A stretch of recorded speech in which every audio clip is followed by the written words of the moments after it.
We'd like to have some rules for differentiation that are going to make our lives easier. And what we were able to do, what mathematicians were able to do a long time ago, was even though they could do the derivative out the long way, like we did with those previous examples, we actually found some patterns.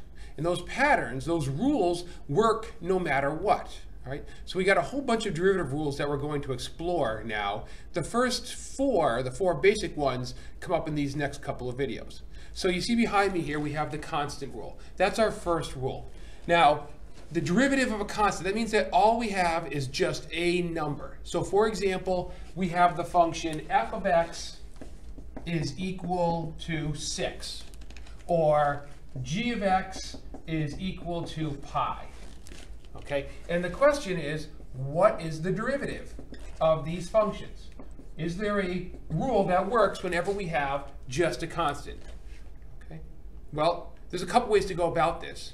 If we look at it from a picture, a graphical point of view, all right, let's make a graph of the function f of x equals 6.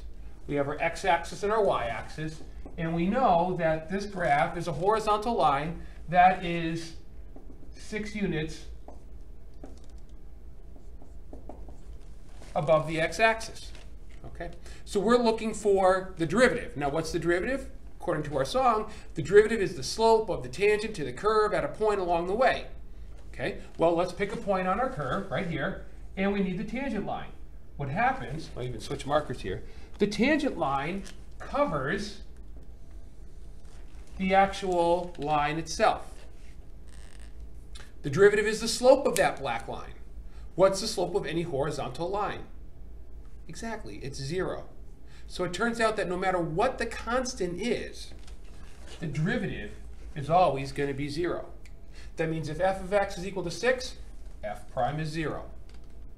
If g of x is equal to pi, or even better, negative pi, doesn't matter. The derivative is going to be 0. The derivative of a constant is always 0. That's the first rule for differentiation.